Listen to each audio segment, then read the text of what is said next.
What is up, everybody? Welcome to Pub Sports Radio and welcome to the Draftkings Picks and Prediction Show. Be sure to tune in every, Wednesday, 7 o'clock Eastern Time, where me, Weezy, Luke, this is going to be his last show, sadly. So hopefully make it a good show here. And then Monk as well. We're going to be bringing in somebody new next week, so can't wait for that. But yeah, guys, UFC Vegas 54, pretty solid card. We'll kick it off to you, Monk. You looking forward to this one?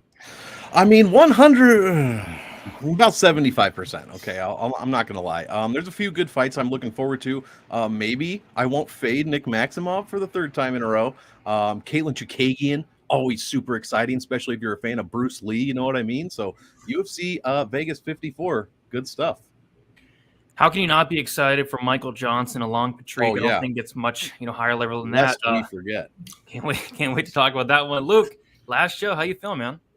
Yeah, man, Swan Song. I think it's a decent card, a lot of volatility. It's going to be really tough this week from a DraftKings perspective. For me personally, I think you guys will probably echo my sentiments, a lot of boomer bust. So yeah, I'm looking forward to it.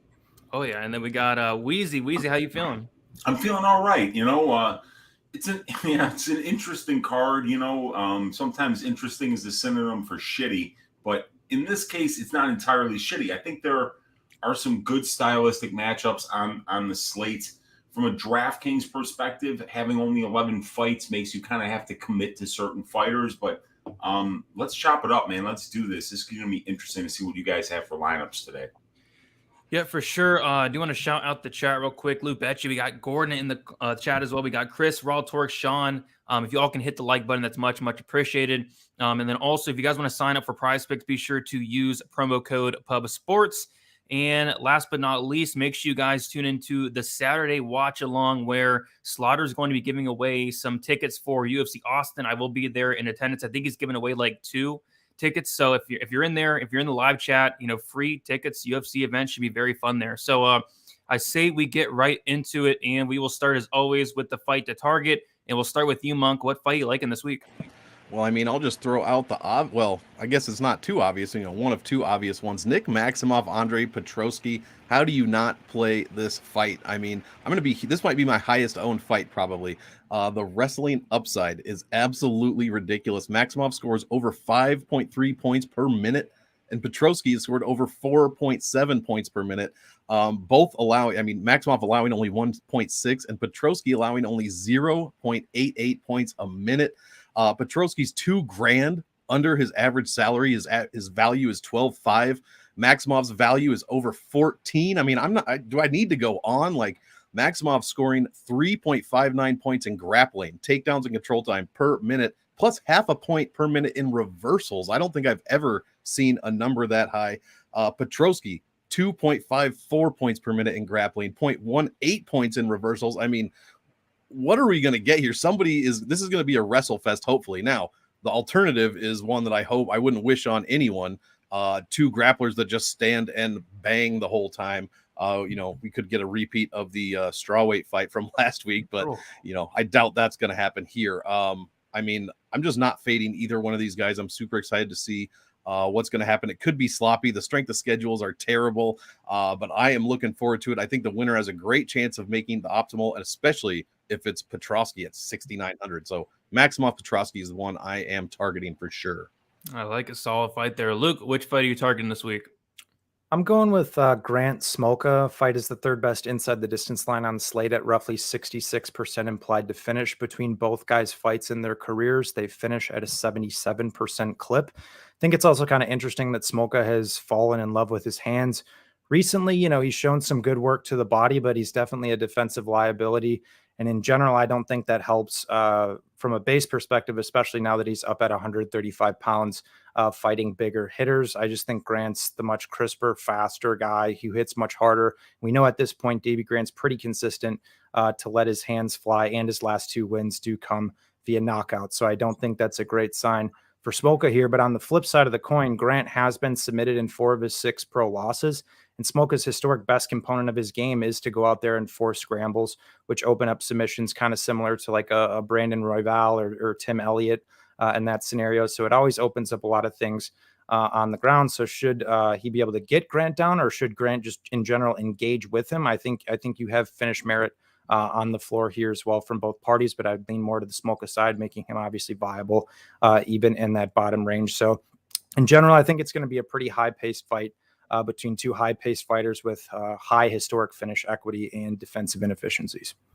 Yeah, for sure. Chris saying hopefully no one gets food poisoning out. So we had Romanov a couple weeks ago, and then we had Cerrone last week. So yeah, hopefully no more of that. Like that kind of just ruins the entire slate for everybody. But yeah, for me, I'm going to go with a different one. I'm going to go with Manuel Torres going against Frank Camacho. I just think these guys are going to stand and bang until one man falls. You know, Torres, he has 14 fights. Only one of them have been to decision. And Frank Camacho, he's a guy that's going to go after it. He's going to throw a lot of significant strikes. He's going to, you know, definitely take one to give one. The dude absorbs 7.31 significant strikes per minute. And I think this fight probably finishes early, finishes under 1.5. And I think the winner scores very well, especially at these price tags. So, yeah, I like this fight a lot. I think it does finish. And at these price tags, I can see the winner find the optimal lineup there. Weezy, which fight are you liking for this week?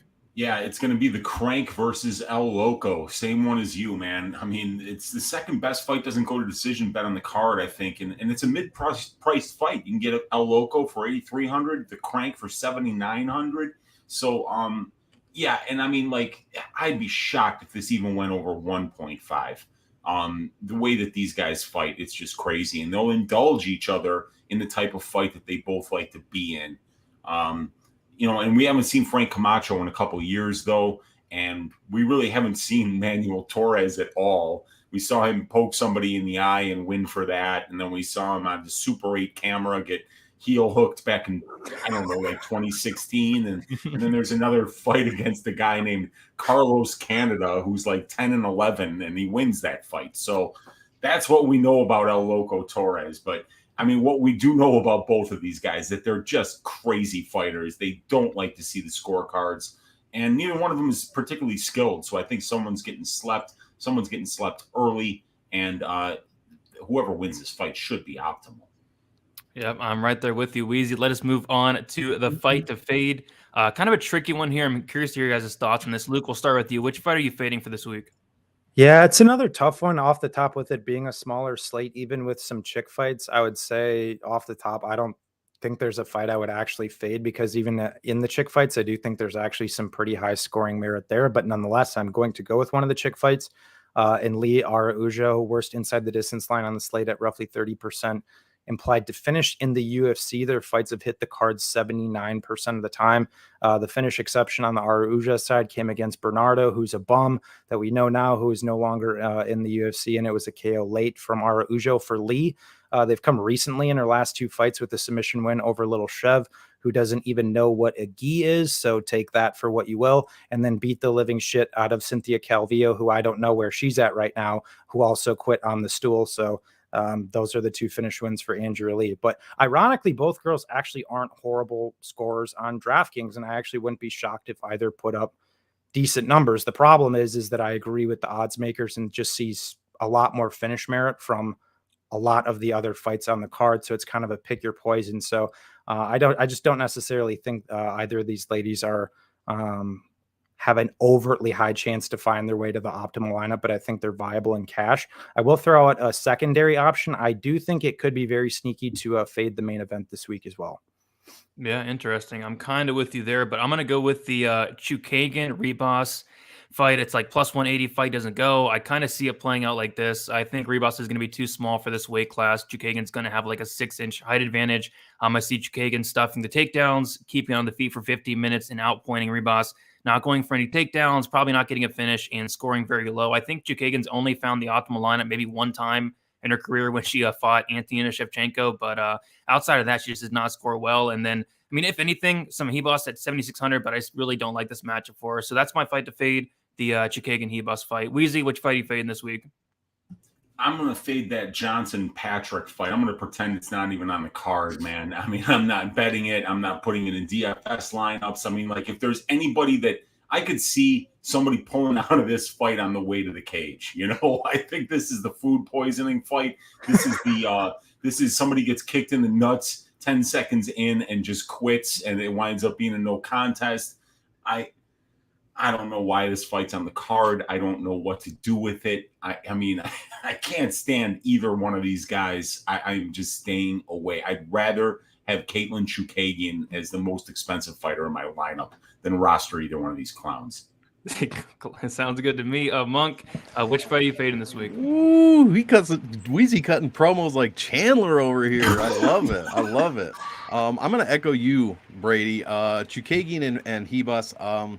I think exactly what you said. The size difference is going to be tremendous against Ribas. I don't think she's going to be able to land too many takedowns. That is her path to victory. If she can't land that, I mean, what's she going to do? Stand and strike with Chookagian, who just kind of, 2.44 points a minute. You know what I mean? Like, how many strikes does she throw? She does land 4.59 strikes a minute.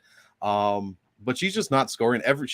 I think we talked about this last time. 10 wins in the UFC. First fighter ever to 10 wins with no finishes at all.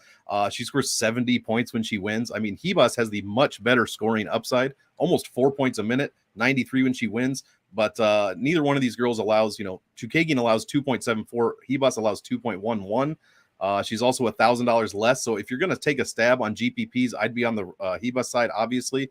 Chookagian for cash. But in general, I'm just going to be fading this one. I think my heaviest play on this fight will probably be Chookagian in cash, just because it's probably going to go to decision, easy 70 points, hopefully. So I'm not going to go crazy with it, but this is definitely one that I'm looking to fade, which is unfortunate because these women flyweights fights, generally somebody makes the optimal lineup out of these fights. I mean, it's the highest weight class that goes on to make the optimal lineup. So I'm just not excited about the fighters they have to offer this week.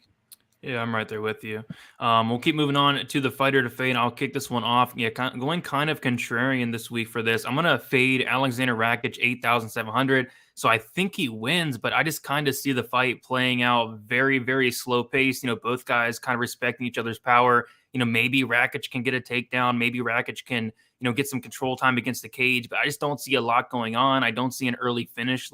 I think this fight has a high potential to actually bust. If anything, I'm probably playing the Błachowicz side for some salary savings, but 8,700, if Rakić does win, I kind of see a decision with not a lot going on there. So yeah, Rakić fade for me. I think he's going to be, semi-high owned considering it is the main event, but yeah, I don't really like Rakić this week.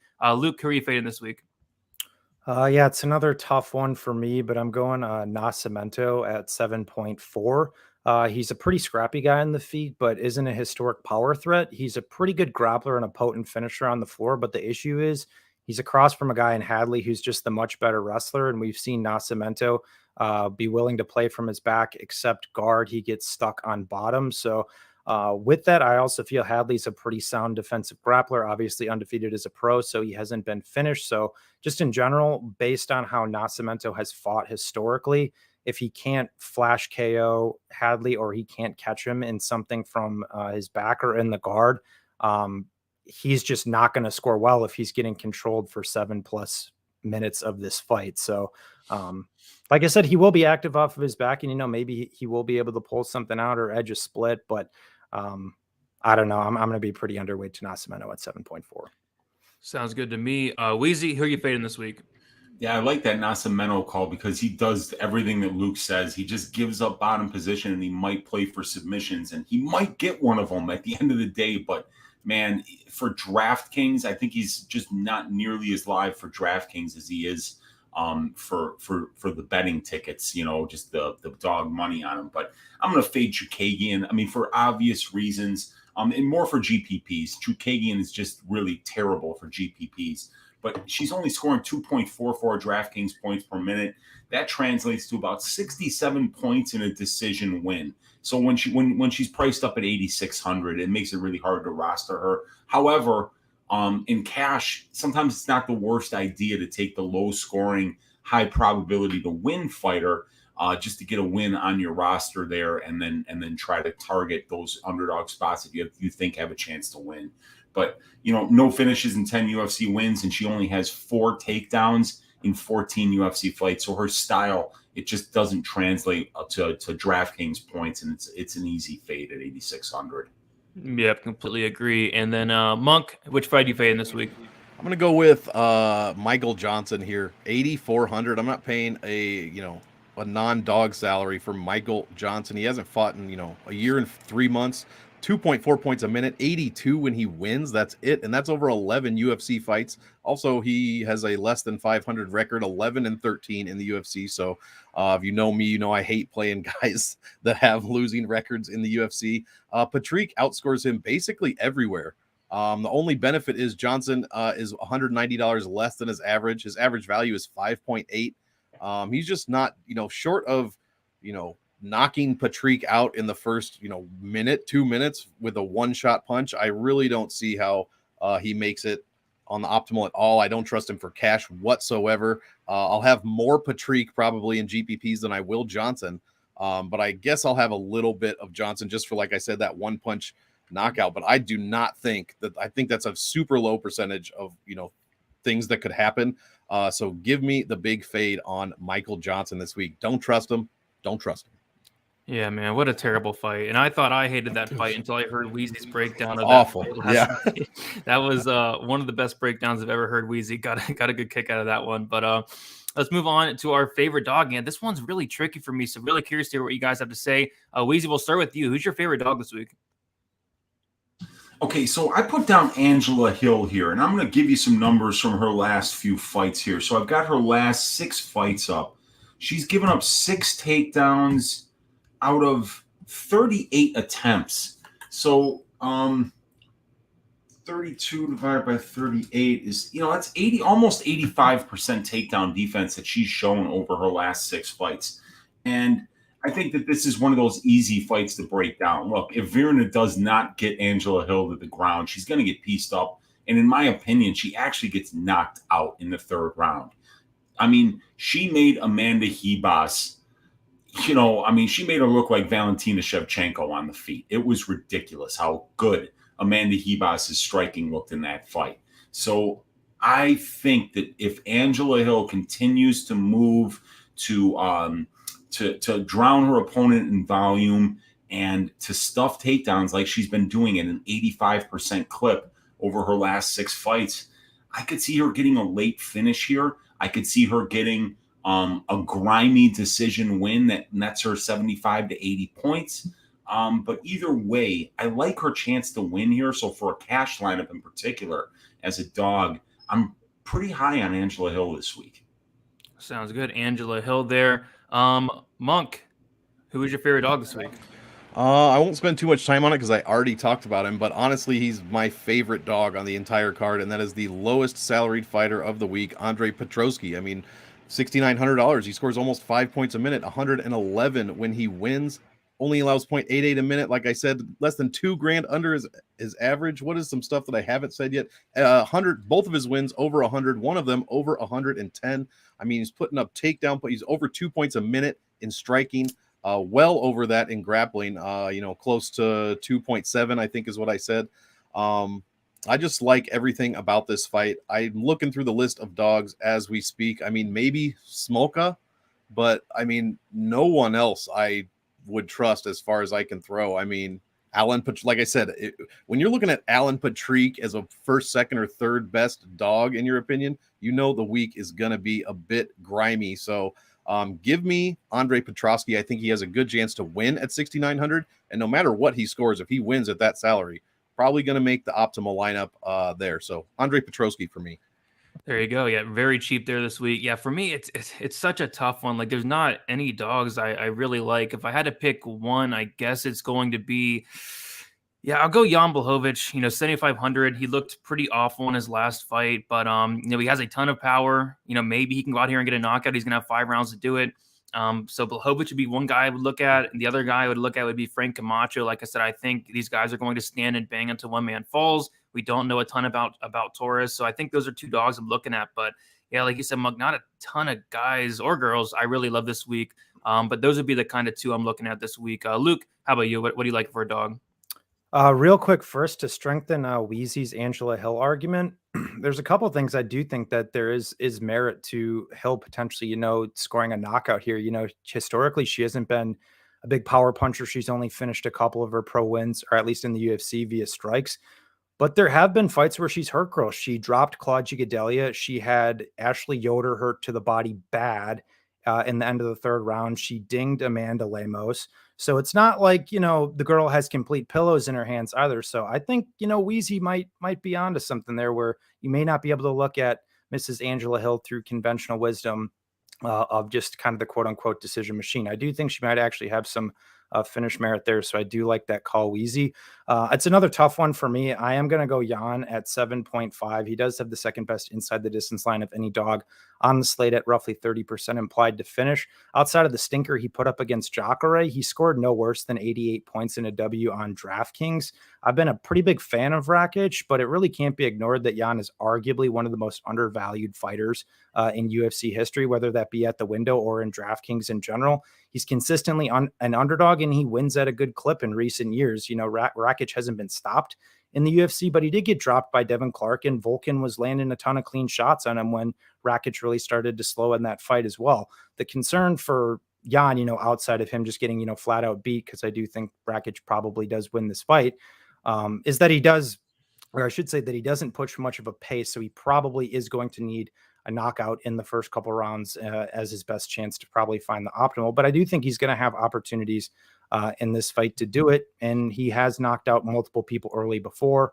Like I said, Rakić does have some defensive inefficiencies when coming into the pocket, and Błachowicz is a pretty good counter striker. I mean, even the guy fucking went out there and outlanded Israel Adesanya at distance. Izzy 185, you can say what you want, but Izzy was actually the longer, taller fighter. So at distance, I don't know how much, the quote unquote size, or at least like stature played a difference there, but went out there and outstruck one of the best strikers in the history of the UFC. So I think that's pretty impressive.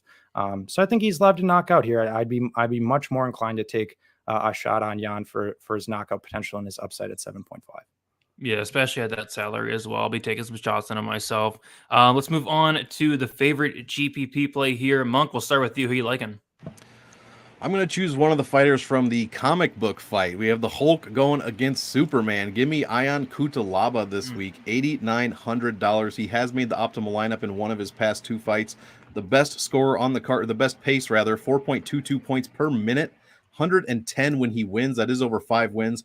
Gives up only 2.43 a minute, so that's the third best defensive pace on the card. He is $700 more than his average salary, but he comes in with an average value of almost 8.5.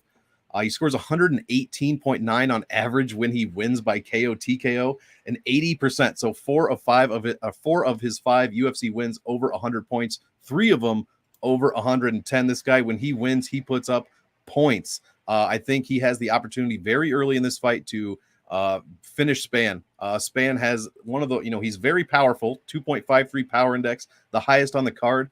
But he also has one of the worst chin-dexes on the card as well, 1.27. You want that number to be 0, but unfortunately for Ryan Spann, it is the exact opposite. So weaker chin. I'm not going to say weak chin. I hate just ascribing that to a fighter. You know what I mean? But statistically, weaker chin going against a guy that hits like he has Hulk hands on his actual hands. So give me Ion Cuțelaba for my favorite GPP play of the week, and at 8,900. Shouldn't be too hard to get to. Yep, Monk, I'm right there with you. I love Cuțelaba, 8,900. And I kind of love the game plan he's been coming out with his last couple fights. Went out there, took down Dustin Jacoby 9 times, and then went out there and took down Devin Clark 8 times. Like, if he comes out here and does that to Ryan Spann, you cannot ignore the upside. And like you said, on the feet, he can knock Ryan Spann out. Ryan Spann could also knock him out, but I think Cuțelaba has multiple paths to victory here. But yeah, I'd love Cuțelaba to come out here and go for like 15 takedowns like he has been doing. And I think he has one of the highest ceilings on the slate. So I love Cuțelaba. It is a light heavyweight fight. Both guys hit very, very hard, but I think Cuțelaba can come in here with a good game plan and score very, very well. So I do like that. Monk, 8,900. Very good price tag there. Weezy, who you looking for as far as a GPP play? I'm going to go with Davey Grant this week. High upside finisher. He's got bricks for hands. Smolka's only been knocked out once in his pro career, but he gets knocked down a ton. And when he gets finished, it's usually because he gets hurt on the feet first. So, I think Grant actually finishes this dude in the first round. But, I think it's a great fight to target both sides of if you're going to be multi-entering in GPPs, because Grant, when he does lose, he gets submitted. And that's where Smolka is really at his best, is when he's scrambling and fishing for submissions. But outside of that, I really do see this fight mostly taking place on the feet. It's not like Smolka is this amazing wrestler. And the longer it takes place on the feet, the way that Davey Grant has been fighting recently, he used to be a grappler, but he's fallen in love with his hands. And I think in this particular matchup, falling in love with your hands is a really good thing to do against Louis Smolka. I mean, he made his last opponent look like he had bricks for hands and that he was knocking dudes out all over the place. Who was it? Morales, who was like 2-5 going into that fight in the UFC with 2 decision victories, and then he winds up knocking out Smolka. So I think that Davey Grant can absolutely do the same thing. And you look at how much lower level this opponent is than his last 2 fights. Marlon Vera and Adrian Yanez. If this fight stays on the feet for long, I think Smolka's getting his head punted. Yeah, I totally agree there. And then Luke, who are you liking for a GPP play? Yeah, I'm going to echo everything Weezy said with Grant at 9.1. I kind of talked about it, my fight to target. I do have some sub concerns, which is why I think it's a general good fight to target from the Smolka side. But I am more so of the opinion that Grant's going to come out here, get in his face. Smolka's probably going to oblige him in that affair, and he's going to get put down as a result. The fight has the second best inside the distance line at roughly 55% implied to finish, and it's just one of those fights. And a guy in Grant at this point in his career, you know exactly what you're going to get from him, which is what I like. In GPPs, he's going to come forward. He's going to spam volume. He's going to throw power shots, big hooks, big kicks. And so if Grant wins, he implements that similar game plan. I think a large equity of that comes by knockout, and it probably comes in the earlier rounds in which he probably finds his way to the optimal. Sounds good. I like it. Let's keep moving on to our favorite cash play, and we will start with you, Weezy. Who you liking for cash this week? So I'm going with the Hulk, Cuțelaba. I think he should win here, and if he does, it's probably inside the distance. Both these guys are excellent finishers, but I think there's more process to Ion's game. You know, I was watching a lot of tape on Spann this week, and I'm just like, I don't know. He reminds me so much of Kennedy and Chekwu, where it's like, I don't know what this dude's good at, but he is absolutely huge, and he's a tough matchup because he's that huge. But I really kind of feel like optimal is whoever wins this fight is going to be optimal. But I just think that Ion's the much better fighter at this point in his career. And then not only that, he's scoring 4.22 DraftKings points per minute. And when Spann's losing, he's getting finished. So I think that this is a very high upside fight for whoever wins it. And I think Ion is just the more complete mixed martial artist here. He's the more durable guy, and he's the guy with more process to his game. It looks like he has a game plan when he goes out there and fights, and that's not something I can say about Ryan Spann. Yep, I like it. He'll be my cash lineup for sure. Luke, who you liking for cash here? Yeah, I guess this might be a controversial one because I know there's a lot of Petrovsky love in the room, and I definitely get it from a lot of perspectives, but I am going to go Maximov at 9.3. He's the highest price fighter on the slate and has the highest implied probability to win his fight as a whole at roughly 80%. I do think that is a bit high personally and probably should be a bit closer to the 70-75% mark. Nonetheless, I still think he should win his fight at a good clip. I do expect Petrovsky to put up some early resistance, but Maximov's just a guy that pushes a relentless pace over the course of 15 minutes. And we've seen Petrovsky start huffing and puffing, even as early as a couple minutes into a couple of his fights as well. I just don't think he can hold up under that against Maximov. And if he can't, Maximov is a talented submission grappler, and he is most likely going to sub Petrovsky if he's tired. And just, I guess, a couple side examples of that, even though I think Petrovsky's a decent submission grappler himself, when people get tired, it doesn't matter how good of a submission grappler you are. We saw Rodolfo Vieira exhausted, who is a Brazilian Jiu-Jitsu world champion, get submitted by Anthony Hernandez. We saw Santos get submitted by Clay Guida, who is a third-degree Brazilian Jiu-Jitsu black belt.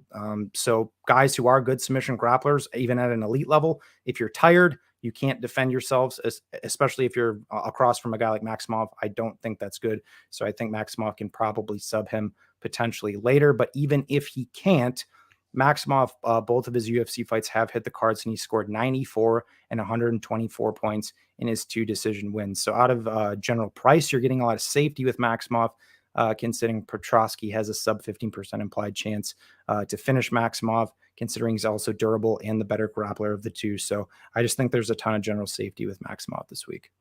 Yep, I totally agree. And by the way, thanks for bringing up Rodolfo Vieira and Leonardo Santos. Those two both still haunt me to this day. But yeah, I agree with you. 9,300. It is a steep price tag, but this is a guy that's going for 15 takedowns. He went for 15 against what was his name, Brundage, and they went for 14 against Punahele Soriano as well. Like you said, he's relentless. And yeah, I noticed the same thing, Luke. Petrosky was like huffing and puffing in the first round against Yu Zhang Hu. And you can get away with that against Yu Zhang Hu, but a guy in Maximov is going to push the pace for 50 minutes. I'm not so sure. So, yeah, I think early on it's going to be very, very competitive. But I think as the fight goes on, Maximov is going to take over. And I think he's going to kind of break Petrosky. And I do see a late finish as well or a decision. But regardless, tons of takedowns, some control time as well. And I do like him. So, yeah, give me a Maximov as far as the cash game play goes. Monk, have we talked to you yet? No, I'll real quickly because I already talked about her. I mean, it's hard for me to find a cash game play, especially that's different than yours. I do like the Maximov play. And actually, real quick, since we brought that up, I tweeted earlier today, Maximov and Petrosky combined for 28.99 minutes of UFC cage time. You put their takedown averages together, 24.62 takedown attempts per 15 minutes. They land 11.79 per 15 minutes. Have you ever heard anything like that? That's fucking insane. So I'm definitely on you with them. I'll have much more Maximov, but man, this fight should be interesting. But I'll really quickly give you Caitlyn Chukagian for cash. I think Ribas does have a chance here. I'm not saying that she doesn't. Like I said earlier, I'll have her in GPPs, but Chookagian, I mean, she's just a cash queen, basically. I think, who is my guy in the chat? Justin Villegas said that for sure. Yeah, decision queen is what he said. 2.44 points a minute, 70 when she wins. If she goes to decision here, you're getting an easy 70 points probably. She's not going to take a ton of damage, most likely. I will be rooting for the other side of this one, but as far as cash goes, like I said, with the very limited options we have this week, I think Chookagian is a decent play, a good option for cash. So absolutely, totally agree with you and Justin as well. Not so much for tournaments, but cash games, absolutely. Yeah. Let us move on to the favorite value play. Another one that I really struggle with here. Weezy, we'll start with you. Are you looking for some value this week?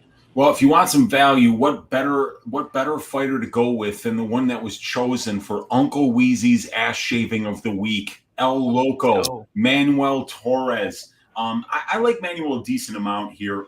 I think that whoever you think is going to win this fight, this guy has to be in your lineup this week. So if you're on that Camacho side, take him because we don't know much about Torres, but I know Frank Camacho. I've seen all of his UFC fights. I've even seen some of the regional scene fights prior to the UFC. And I was saying this last night on Just the Tip. There's no fucking way that anybody else showed up to the jiu-jitsu tournament that he won. I'm sorry. This guy. I was watching some of the regional scene shit on this guy, and I mean, like, he's getting absolutely grappled by like 7 and 4 Asians in Korea. He gets takedowns. He does absolutely nothing with them. He gets his back taken. His grappling's not good. And then he blocks punches with his face. Camacho's an awesome fighter. He's like this archetype of the island warrior, right? Looking through a mask of blood, gets hit in the face 25 straight times, and then just puts his hands at his side and screams at the top of his lungs right in the face of his opponent. But I mean, when it comes to looking for game plans and fighting to a game plan, doing things that help you win fights, I don't see any of those things out of Camacho. There's no process to his game. He doesn't use this grappling pedigree that everybody talks about. He never uses it. And what we've seen of it, it's no good. So even though I've barely seen any tape on this Torres kid, I got to believe that he goes out there and he smashes this dude. And he does it in the first round and a half, like he's done to all of his other opponents. And if he doesn't, it's going to fall apart like a Chinese motorcycle, and Frank will probably finish him late in the second round. But either way, somebody's getting finished in this fight. But in my opinion, it's going to be El Loco Manuel Torres getting his hand raised at the end of this fight. Sounds good. I like it, Weezy. For me, yeah, like I said, I really struggled with this one. I'm gonna go with Carlos Candelario at 7,200. This is kind of a fade on the 22-year-old in Taira, making his UFC debut, making his debut in the US as well. And I think at the very least, like in a loss, Candelario should be able to go 3 rounds if he does not get subbed. I feel like it's going to be kind of a fast-paced fight as well. So yeah, don't hate Candelario as far as some value there. I think I'm going to take him for my value play, and I don't mind him in cash as well. Luke, who are you liking for some value this week? I'm going Ryan Spann at 7.3. I don't overtly love this matchup for him for a lot of the reasons you guys mentioned with the Cuțelaba love, but he does have paths in this fight, and there's quite a few reasons why I do like him as a value option in DraftKings this week. First, he's dirt cheap. He's the fourth most inexpensive fighter on the slate. He's got an 86% finish rate in his 19 pro Ws, where he's shown he can finish fights via strikes or sub. Third, he's finished 13 of his total wins in the first round. He's taking on a guy in Cuțelaba whose striking defense isn't any good and has been finished via strikes before. Cuțelaba's also been submitted multiple times and has had historic cardio issues to boot. So I think we have seen some evolutions in maturation from Cuțelaba, but I'm not willing to 100%, plant my flag on that. And Weezy kind of touched on, this dude's doesn't have the greatest process in the world. I still think he's kind of a fraud in a lot of ways, to be honest, but he's a big guy who hits hard, who's got a nasty guillotine that if Cuțelaba sits there and doesn't mind his P's and Q's when he shoots these takedowns, he could get guillotined here. If he just relentlessly runs in with shots, I think Spann could clip him too. So I just think it's hard to ignore Spann's upside in the W, which is almost certainly a finish, which is almost certainly early. And I think you're also going to be getting a lot of leverage to the field playing Spann, because I do think Cuțelaba is going to be one of the highest owned fighters on the slate. Absolutely, Luke. Good points there. We got a dono in the chat. MMA Asphalt. Shout out to MMA Asphalt saying #value boys. Thank you for the dono and thank you for hanging out with us on a Wednesday, Asphalt. Monk, who are you liking for some value this week? I'm going to have to go with Polish Power, legendary Polish Power this week. 2.69 points a minute, 96 when he wins. I mean, he's coming in a few $100 under his average salary. I do think Rakić probably takes it to decision and wins decision more often than he doesn't. But since this is the value section, I mean, ideally all Błachowicz would have to do is, touch Rakić with that legendary Polish Power and put him down early. If he does that, he's going to definitely pay off his $7,500 salary and probably make the optimal lineup. I assume, what do you think the lowest percent ownership is going to be this week? Probably 15, because we only have 11 fights. In that 13 to 20% range is probably the low end of the salary. I think Błachowicz could be owned around 20 to 25%. I think people are big fading him after his last fight when he got choked out and submitted by Glover Teixeira to lose that title. Obviously, the odds think that as well. He's a big dog to Aleksandar Rakić at $7,500. I mean, if he comes on and just says, F the Glover fight, I'm back to where I was, he's going to pay off that salary easily. So give me the Błachowicz side, although I don't trust it very much, but I will have him a bit in GPPs. I think he could get some good value here with a win. Sounds good to me. We'll move on to our dart throw, and I will kick this one off. I'm going to go with Allan Patrick, 7,800, just for the reason of, Michael Johnson tends to shit the bed and tends to do it quite a bit. And I feel like Michael Johnson is going to be a pretty popular play this week. I see a lot of bets out there on him, and I get it. Stylistically, it's a good matchup for him, but we just see him shit the bed so much. He shit the bed against Guida, Moises, Stevie Ray, Josh Emmett. The list goes so on and so forth. And Patrick, I was actually impressed going back and watching him like 5-6 years ago. But since then, he's looked completely horrible. But maybe one takedown is all it could take. Michael Johnson's been submitted a million times. And if Patrick does get him down, Patrick is a black belt for what it's worth. I don't know. I could just see, Michael Johnson disappointing everybody like he always does. And Patrick, scoring well at very low ownership. So Patrick, for me, don't like the fight, but I think he's somebody that did stick out to me. Weezy, who's your dart there for this week? Yeah, I'm going to go with Petrosky this week. I think you guys are out over your skis on Maximov. Huya Zong and Michael Gilmore would kill Nick Maximov. Who the hell are you guys kidding? Come on. This fight, like Monk said when he kicked off the show, you got two amazing wrestlers here. The only thing that could go wrong if you roster either one of these guys, whether you're punting with Petroski or whether you're, going after a big Maximov win with like double-digit takedowns. These guys, the only thing we can hope that doesn't happen is that this winds up being a boxing match, because it would be a terrible fight and it would be low scoring as well. But we know that the commitment to the wrestling from both of these guys, and even when you hear these guys talking in interviews now, they're both kind of talking about who has the better wrestling pedigree, who has the better grappling pedigree. These guys aren't going to box. And I think that, I think this line is just ridiculous. I think it's way off. Everybody seems to forget that what Petroski is good at is exactly what Maximov is good at. Really, this is conditioning and nothing else. When was the last time you paid minus 450 for somebody because you're like, I think they got better conditioning than fighter B, but nothing else? Well, that's what you're doing if you're paying up for Nick Maximov. So I think Petroski's a great punt. He's the lowest priced fighter on the slate, and he's scoring a ton of points with his wrestling, with his grappling, which arguably could be just as good technically as Nick Maximov. So I think he's a great punt. But yeah, it's funny because I think Petroski's getting punished this week because of something that he can't help. And that's the fact that he got fed two of the worst fighters to ever be in the UFC in a row. And he did, he didn't look great against Gilmore, but he finished both of these clowns like he was supposed to do. And, we'll see where this one goes. But this is a very intriguing fight to kick off the card. And I can't, as somebody who loves to watch grapplers work, I can't wait to watch this fight. And I think Petroski's a good punt option for this week. Oh, yeah. I think the fight's probably one of the better fights on the card, and it's the first fight. So definitely looking forward to that. Monk, who are you liking for a dart throw here?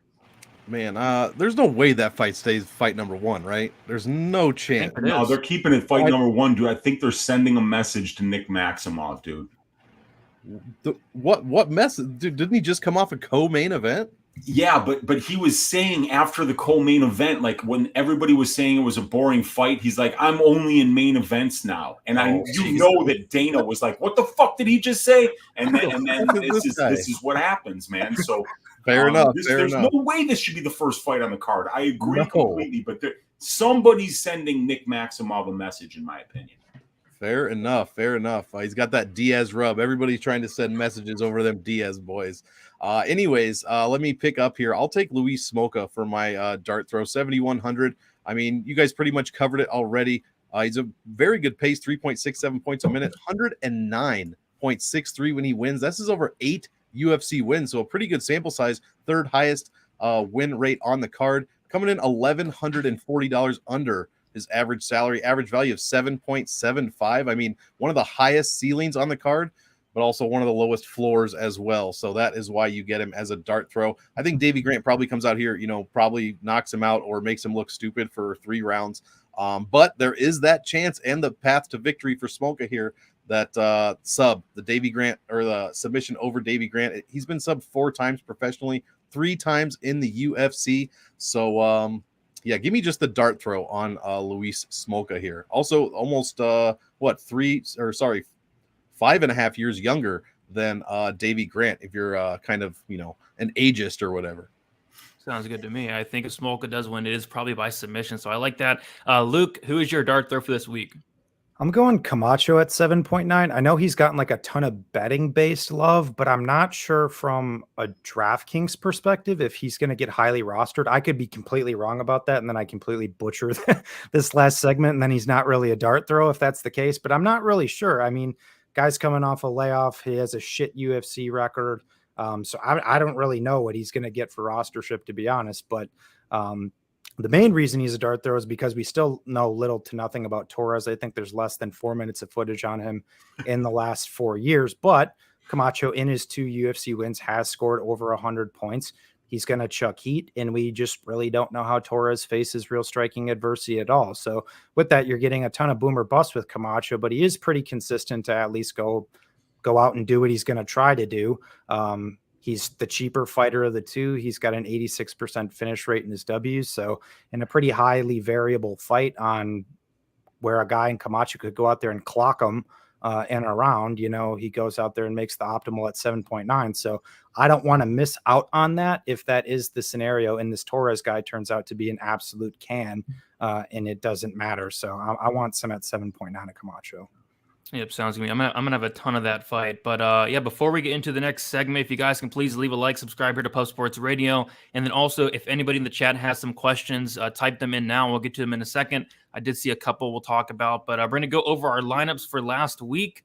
Looking forward to seeing how everybody did. And like we said, this is Luke's last week. So Luke, you got to go out with a bang here. But last week, Monk in last place with Michael Chandler. He put up 103, Fiala 106, Chaos Williams 51, Gaethje 18, and then Joe Lozon with 0. Carlos Esparza with 52, scoring 333.45. In third place was Luke with Fiala 106, Royval 95, Ivanov 64, Gaethje 18, and then Lozon with 0, and then Esparza with 52, scoring 338.66.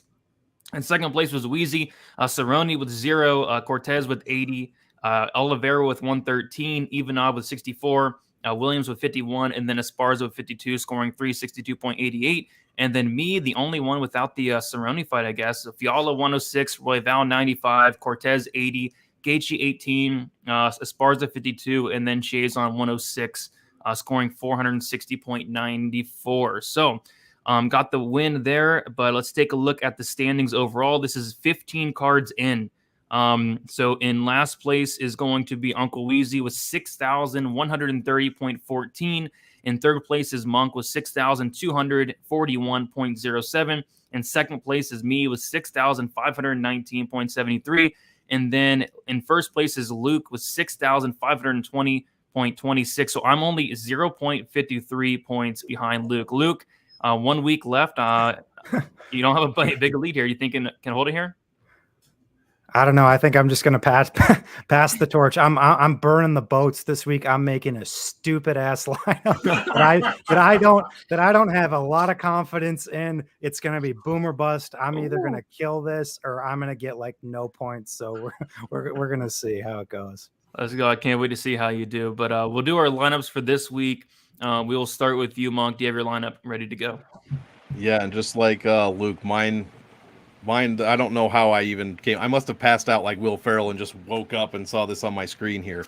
I'm going Tatsuro Taira, Ion Cuțelaba, Manuel Torres, Luis Smolka, and then the very rare, I'm stacking Nick Maximov and Andre Petroski. Okay.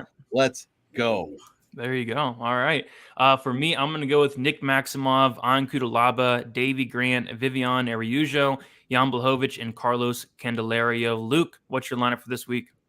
I'm going Maximov, Grant, Hadley, Camacho, Błachowicz, Spann. And last but not least, Weezy, what do you got? We're going to go Davey Grant, Ion Cuțelaba, Aleksandar Rakić, Manuel El Loco Torres, Angela Hill, and Andre Petroski. Sounds good. Can't wait to see how we all do there. But last but not least, let's answer some questions, and then we'll give our picks and then head out of here. So there are a couple I'm going to scroll up and see that we missed here. This is probably a good question for you, Monk. Samuel's saying, ain't these flyweights part of the optimal? And then can you rank them? Let's see. I assume he's speaking of the women's flyweights here. Who do we got? We got Chookagian, Ribas, Araújo, and Lee. I like, if we're doing like cash, Chookagian's probably my highest. I guess then Andrea, Lee, Araújo, and then Ribas. If we're doing GPPs, basically switch that. Ribas, either Lee or Araújo. I don't know which one goes second or third, but then Chookagian last. So just depends on what tournament you're playing. You're either going to have Chook or you're not going to have Chook. Sounds good to me. Luke, he's asking about Tatsuro. Do you have an interest in Tatsuro at 9,000? Honestly, not a ton from a betting perspective. I think it could be interesting from a DraftKings perspective, even though I think Candelario is also viable. Candelario gets his back taken pretty consistently. Taira's got a pretty good back take. So I think it comes down to whether he can lock in a body triangle and probably submit him early. If not, I think we're going to get a lot of questions answered on the kid because I think he's going to face a lot of resistance. I think he's going to get punched in the face quite a bit for the first time. I think we might see him on his back for large stretches for the first time. So I'd be actually more inclined to take higher shots and be overweight to Candelario and underweight to Taira personally. Yeah, I totally agree there. Weezy, is there a fight you guys see that could put both fighters in because it goes to decision and has a lot of volume? I know Monk was talking about stacking the Petrosky fight. Yeah, I mean, frankly, that's the only fight that I would stack. And Sean and Justin are both saying that's a terrible stack. I couldn't disagree more. I mean, you talk about how these guys are scoring points right now, how many takedowns these guys are shooting. And you have to consider on an 11 fight slate, a 10 fight slate. That's when you start considering these stacks. And in my opinion, it would be that one. It would be the Petrosky fight, because both of these guys are wrestlers, and we could see, another thing that Monk brought up about that fight, the amount of reversals that both of these guys have. That's how you continue to have high scoring grappling exchanges, with either rinse and repeat takedowns or reversals. And reversals, you're getting 5 points for each one. And you look, both of these guys are really good at sweeps. They're both really top-notch grapplers. They might be getting takedowns that are precarious at best, and you might see somebody standing up or getting their opponents back from that spot. So I think it's a great stack this week, the best stack on the card. Sounds good. Yeah. Outside of that, there's nothing I really want to. You don't want to stack the main event this week. I'd be shocked if that one scored well on a stack there. But yeah, we'll give our quick picks and then head out of here. We will start with you, Monk. You got your quick picks ready to go? Yes, sir. Shout out Justin, man. Justin Vegas in the chat. Always kicking it with us. Love the back and forth. I'll start it off here. Andre Petrosky, Carlos Candelario, Virna Jandiroba. Oof. CM Monk picking Michael Johnson here. Don't agree with that. Viviane Araújo, Jake Hadley, Manuel Torres, Amanda Ribas, Davey Grant, Ian Cuțelaba, and Aleksandar Rakić. Sounds good. Give me Petrosky, give me Taira, give me the very handsome Virna Jandiroba, give me Michael Johnson, Viviane Araújo, Hadley, Torres, Chookagian, Davey Grant, Ian Cuțelaba, and then Aleksandar Rakić. Luke, you have your quick picks for this week. Yep, I'll go Rakić, Cuțelaba, Grant, Camacho, Hadley, Araújo, Michael Johnson, Jandiroba. I'll say Candelario pulls the upset, and Maximov. And then Weezy, how about you?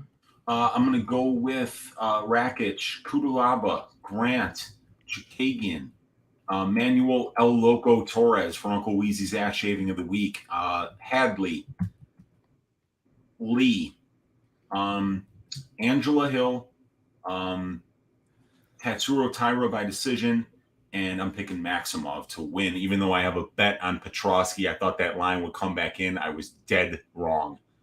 Yeah, I think the line's coming in a little bit, but yeah, we'll see where that's at by fight time there. I'd imagine it closes even more. Did you skip the Johnson fight on purpose? Or did you say it? That's not even a fight, you guys. There's only 10 I knew it. Card, yeah. Oh, yeah, what a move. Yeah, insert Eddie Bravo gifs of him like squinting right there. Is that even on Tapology? Weezy, Doughboy wants to know what the Uncle Weezy's ass shaving is. It's just something that I got as a kid, from an old gym teacher that when we were learning wrestling in gym class, he said the great thing about wrestling is that you could be out there on the mat getting your ass shaved 14-1. You turn your guy and pin him and you win, and then I started laughing when he said, you're getting your ass shaved. And then I realized I was the only one in the room that was laughing. I'm like, why is everybody not laughing? That's the funniest fucking thing I've ever heard.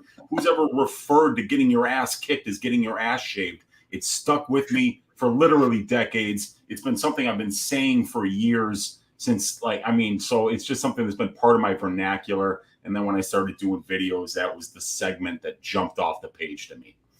Sounds good. Thank you for the story there, Weezy. But yeah, guys, we did it. Luke, we'll start with you. I know this is your last show. Do you have any, future plans? Do you do any new shows? What's going on with you?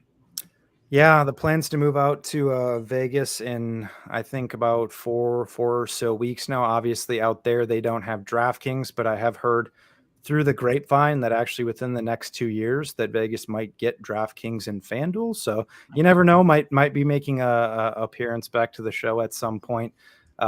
down the road, but nothing anything official planned from like a future show perspective. I'll still be doing the Club and Sub podcast every Wednesday night at 9 p.m. Eastern, just talking about the fights from a general betting perspective. I may actually be adding a Draftkings based segment to my Patreon too, now that I'm kind of not doing this anymore. So if you guys are still interested in my thoughts and in general, or from a Draftkings perspective, might be on the lookout for that. But yeah, guys, it's been a wild ride. I'm sure we're still going to keep in touch, shoot some DMs back and forth, some funny gifts, some funny messages on Twitter.